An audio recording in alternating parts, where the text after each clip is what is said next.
Hey everyone, Colin from Gaming Through the Ages here. I have to say, I'm really excited to play Ys the Oath in Felghana. I loved Ys Origin, and this appears to be more of the same. Let's just dive right into it.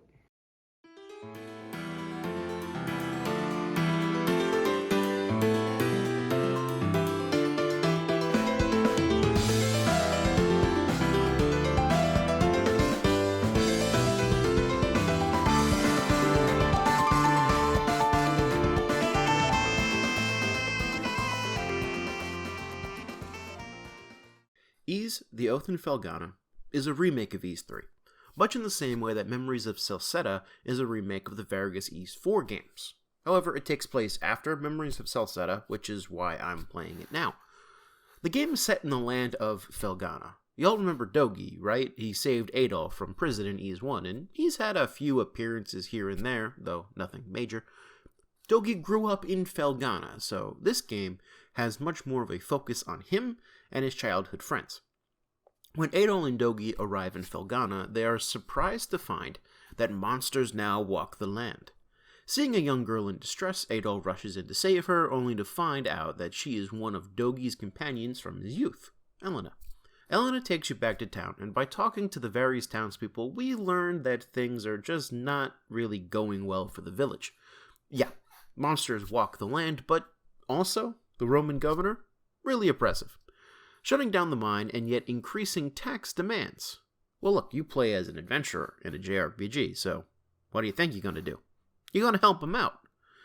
Throughout the rest of the game, Adol discovers that things aren't quite as they seem. People who you thought were allies in the fight turn out to be traitors of the most heinous degree, and those you clashed with as enemies turn out to be stalwart allies at the final hour. The plot centers around an old legend where a hero managed to seal away an ancient demon into a sword. The shards of that sword had been scattered so that they could not be reunited to awaken the demon.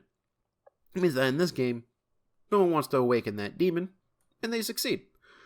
Luckily, you manage to take the demon down, and then all is well in the land of Felghana. Adol takes off thereafter to continue his adventures.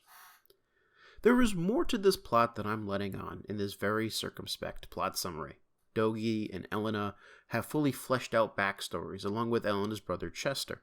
The town of Redmont feels alive, with its inhabitants frequently changing their dialogue to react to the game's events. The game's story and characters are enjoyable for sure, but the main focus of the game is on the gameplay, to which I will now turn. Much like in Ys Origin, Ys the Oath in Felghana runs on the same engine as Ys the Ark in Napishtim. As such, there are a lot of gameplay similarities between Ys Origin and Oath in Felghana.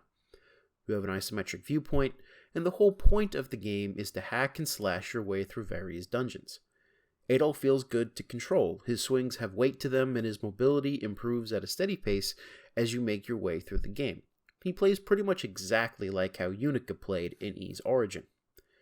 Where Oath in Felghana differs the most significantly from Ys Origin is in its dungeon design. In Ys Origin, you moved up the tower floor by floor, and the pathways were mostly linear. On occasion, you'd run off the beaten path to grab a treasure chest or something, but then you go right back onto progress. There was almost never any reason to backtrack unless the narrative specifically required it. This is not the case in Oath in Felghana. Even in the very first dungeon, you notice that there are paths that you simply cannot take yet, or items that you lack the ability to reach. As you gain more tools and abilities, you are incentivized, sometimes required, to backtrack to previous dungeons and use your new mobility to get those items. I really like this because it makes Felghana feel more like a region to explore, rather than a set of linear levels that I have to clear out one at a time. It makes me more attentive as a player, forcing myself to remember where these blocked off areas are so that I can come back to them at a later date.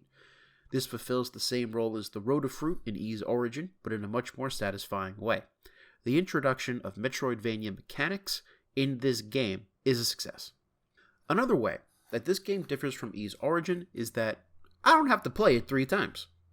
I know that this is somewhat of a pedantic point to make, but that really was my biggest criticism of Ys Origin, and I am kind of relieved that I don't have to do that again with this game. It really helps the pacing and enjoyment of the game, only having to worry about Adol's power level and Adol's narrative. It's a short game, but a good game, and one that doesn't overstay its welcome by forcing you to play through it multiple times for the real ending. Something that struck me as odd, though, was the inability to remap my controller buttons. Now, I'm playing on the PC using an Xbox One controller, so this issue just might be due to that, but there are some odd button choices. Most prominent is the fact that jump is on B and magic is on X. There are some platforming sections where, in order to cross a gap, you have to use your wind magic and jump in tandem. And with this control setting, it's very awkward to do. Your thumb will just roll over the attack button or the Y button. A simple adjustment of my hand will make it possible, but having to do that breaks immersion. The ability to remap my own buttons would have solved this easily, as I much would have preferred attack on X, jump on A, and magic on B. This is the only game so far where I've had this issue, but I suspect it'll pop up again in Ark of Napishtim, but we'll have to see. I have to note the difficulty of this game. This game is very difficult, probably one of the hardest games I've ever played. With Ys Origin, bosses mostly served as level checks, and if you found yourself unable to defeat a boss, that meant you had to level up a few times. Once you did that, though, you could come back and basically destroy the boss, especially once you figured out their patterns. That is not precisely the case here. Bosses are definitely level checks, and grinding is a necessity for sure, way more than in Ys Origin. But beyond that, the bosses themselves have more complex patterns than what you find in Ys Origin, and they are more punishing when you screw up. Yes, you have to grind, but you still have to learn the boss's patterns and execute the fight almost perfectly. Yet for all of that, almost none of the bosses felt unfair, outside of one or two. Every death I had, I could tell it was my fault and that I had to improve. This was true even for the final boss, which was an incredibly difficult challenge for me, but the feelings of accomplishment once I had finally defeated it really made it worth it. I feel sorry for my neighbors, who had no doubt heard my cries of frustration and then joy in the middle of the night through the thin walls that separate our apartments. My apologies.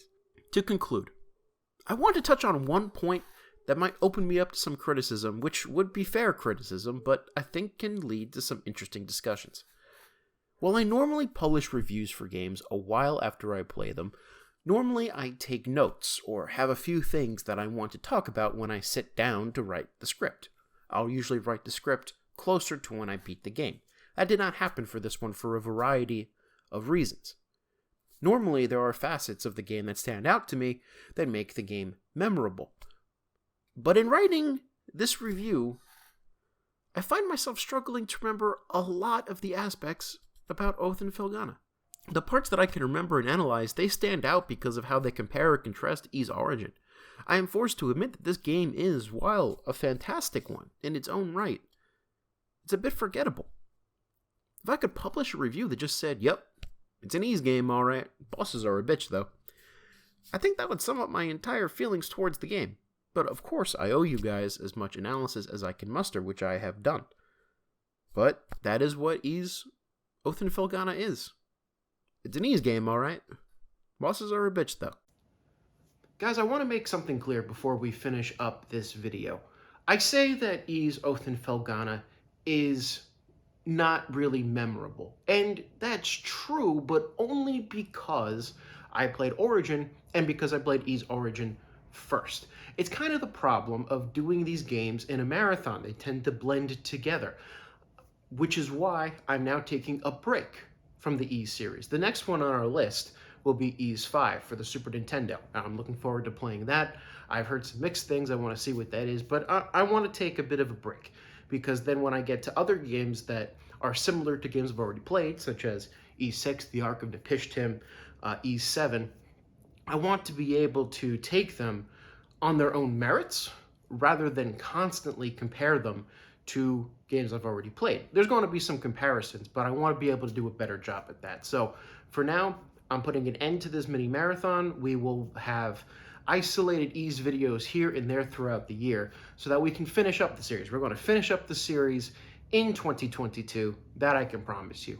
Next week, though, we're going to look at a personal new favorite of mine, Bug Fables. Maybe I gave it away. I really like that game. But it's a great game. I can't wait to talk about it.